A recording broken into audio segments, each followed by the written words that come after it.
नमस्कार दोस्तों, मैं डॉक्टर आशीष शुक्ला एक पोडियाट्रिस्ट हूँ जिसको डायबिटिक फूड स्पेशलिस्ट भी आप लोग कह सकते हैं। मैं फ़िलहाल ऑस्ट्रेलिया में काम करता हूँ। आज बात करेंगे दोस्तों डायबिटीज़ के बारे में। WHO क्या कहता है और रिवर्सल या रेमिशन के बारे में क्या कहता है और क्या स्टडीज़ आई हैं, इसके बारे में आज इस वीडियो में डिस्कस करेंगे। दोस्तों, आपको क्या लगता है कि डायबिटीज़ के बारे में जो लोग इतनी बातें आजकल कर रहे हैं, या WHO कुछ कह रहा है, या अमेरिकन डायबिटीज़ एसोसिएशन कुछ कह रही है, डायबिटीज़ UK कुछ कह रहा है, भारत में बहुत सारे डॉक्टर्स, बहुत सारी एसोसिएशन, IMA, हर जगह डायबिटीज़ से ही बातें हो रही हैं, डायबिटीज़ के रिलेटेड कॉम्प्लिकेशंस की बातें हो रही हैं। आपको क्या लगता है कि ये क्यों हो रहा है? ऐसा इसलिए हो रहा है क्योंकि डायबिटीज़ पूरी दुनिया में एक महामारी हो गई है। 1980 में करीब 10 करोड़ लोग डायबिटीज़ से ग्रसित थे।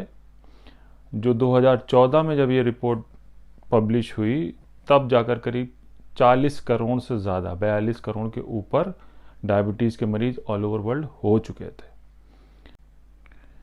उसी रिपोर्ट में कहा गया है कि करीब 12 लाख लोग डायबिटीज़ से सीधे सीधे मर गए। उसी के अलावा करीब 22 लाख लोग उसके कॉम्प्लिकेशन से मर गए। तो आप सोचिए कि कितनी तेज़ी से लोग इसमें मर रहे हैं या उनमें कॉम्प्लिकेशंस की वजह से डेथ हो रही है।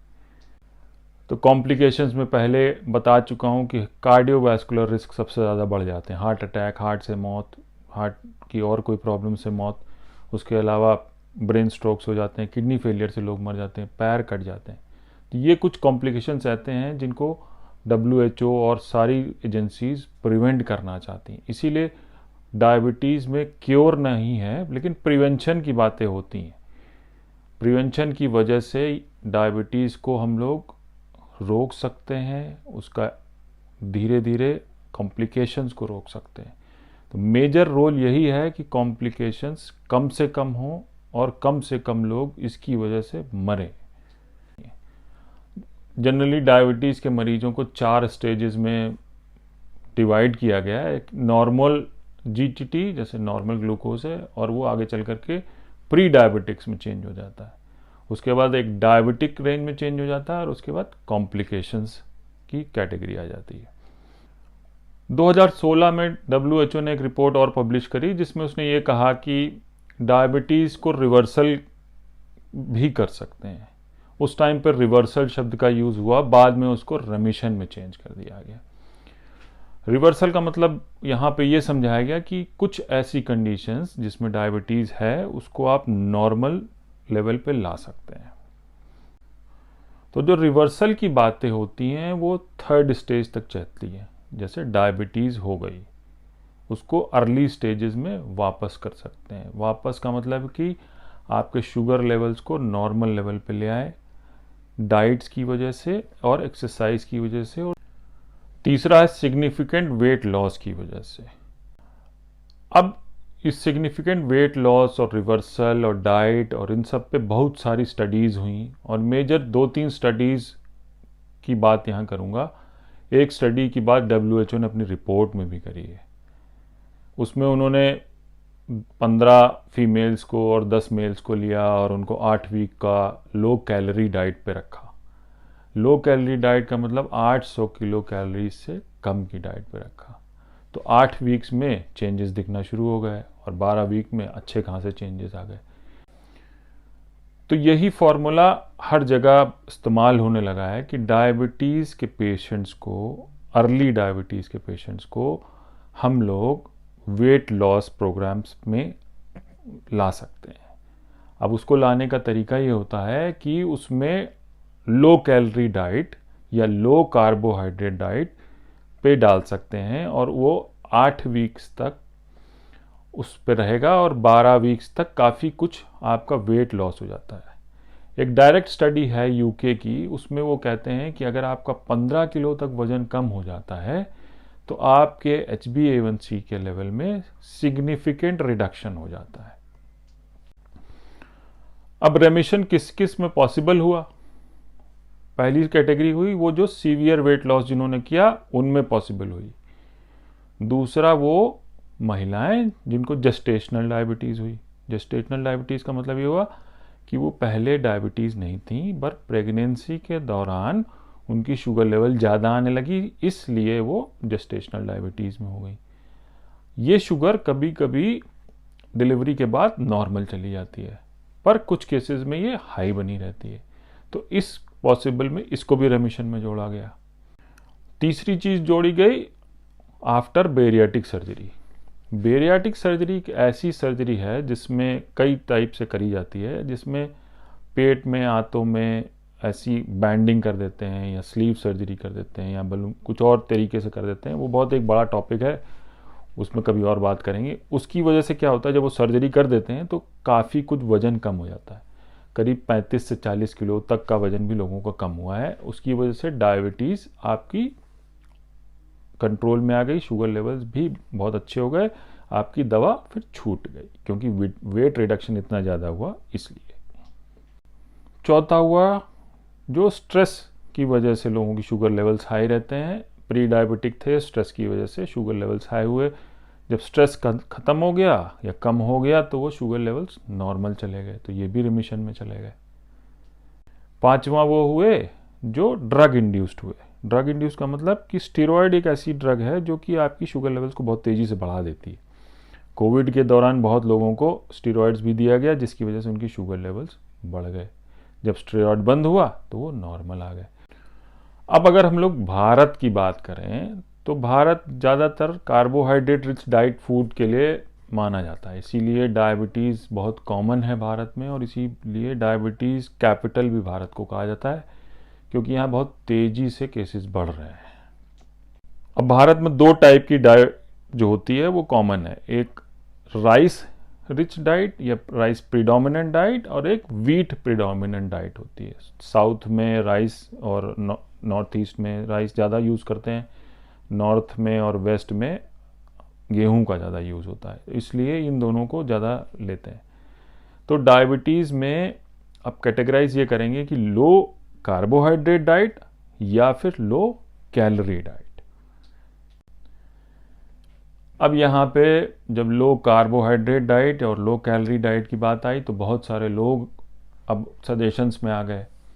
सजेशंस क्या हुआ कि हमारी डाइट खाएं जो प्योर वीगन डाइट है।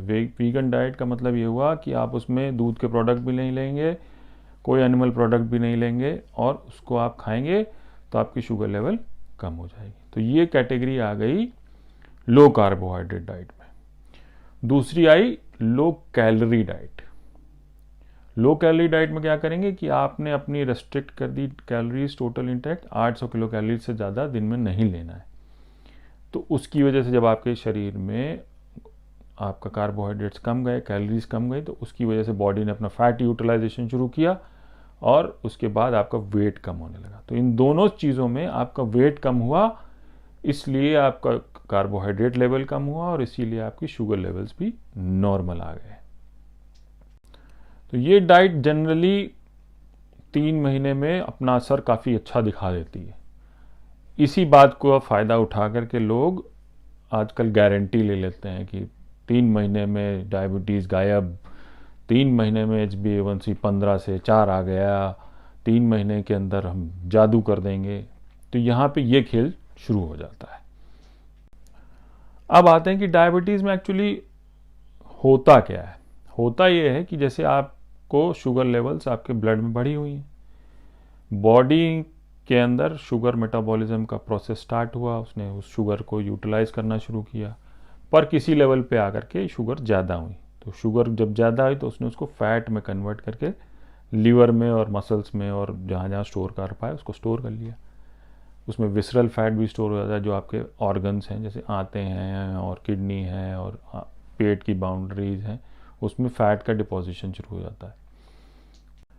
तो जो फैट का डिपोजिशन शुरू हुआ तो आपका पेट आगे निकलना शुरू हो गया। तो इसी को जो सेंट्रल ओबेसिटी कहते हैं, या इसी को लोग कहते हैं ना मोटे बहुत हो रहे हो, पेट बहुत निकला आ रहा है। तो ये चीज़ें ओबेसिटी, मॉर्बिड ओबेसिटी की तरफ ले जाती हैं। अब जो फैट आपके लीवर में स्टोर हुआ था उसी का एक बहुत छोटा सा पोर्शन कभी कभी पैंक्रियाज में भी स्टोर हो जाता। तो जब आप इस डाइट पे जाते हो तो बॉडी उस फैट को, लीवर के फैट को और उस पैंक्रियास के फैट को अपने काम में लेना शुरू कर देती है, ग्लूकोज में कन्वर्ट करती है, तो आपके बॉडी के नॉर्मल फंक्शन शुरू हो जाते हैं। स्टडीज़ में ये भी कहा गया कि अगर 1 ग्राम फैट भी पैंक्रियास से कम हो जाएगा तो आपका शुगर लेवल बहुत बढ़िया हो जाएगा, क्योंकि इंसुलिन रेजिस्टेंस कम हो जाएगा और इंसुलिन सिक्रेटिंग सेल्स अच्छे से काम करेंगे, जो बीटा सेल्स होते हैं। अब ये हुआ तो आपका 12 हफ्ते के अंदर बहुत कुछ बदल गया। आपके शुगर लेवल्स भी कम हो गए, आपका वजन भी कम हो गया, अब आप बहुत हेल्दी फील करने लगे। पर होता यह है कि सिर्फ लगभग 50%, 46 to 50% लोगों में ही ये पॉसिबल हो पाता है।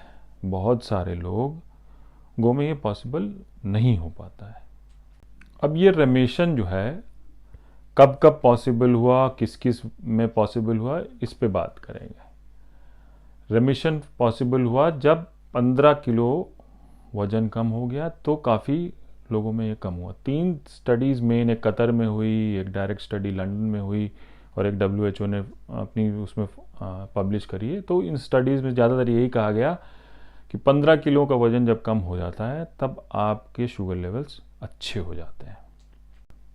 उसी में ये ऐड किया गया कि अर्ली डायबिटिक्स, जो लगभग 2 साल का पीरियड है, उसको एक स्टडी में 6 साल भी बोला गया।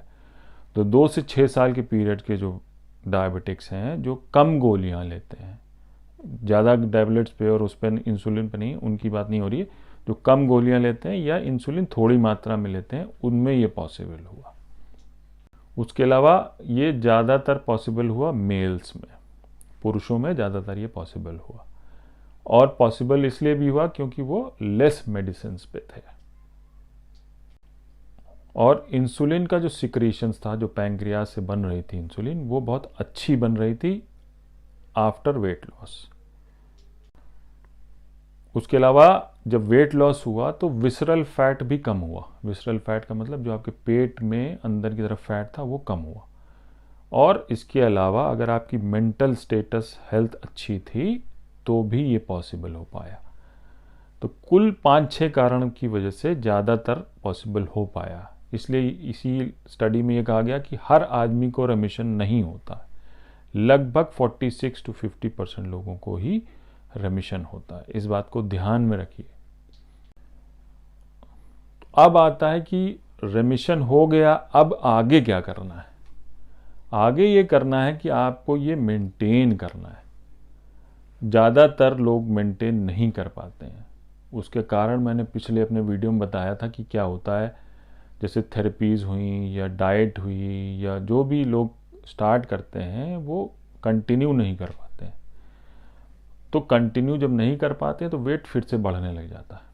तो जब वेट बढ़ जाता है तो फिर से वही प्रॉब्लम, शुगर्स बढ़ना शुरू हो जाती हैं। इसलिए कॉम्प्लिकेशंस और आने की चांसेस बढ़ जाते हैं।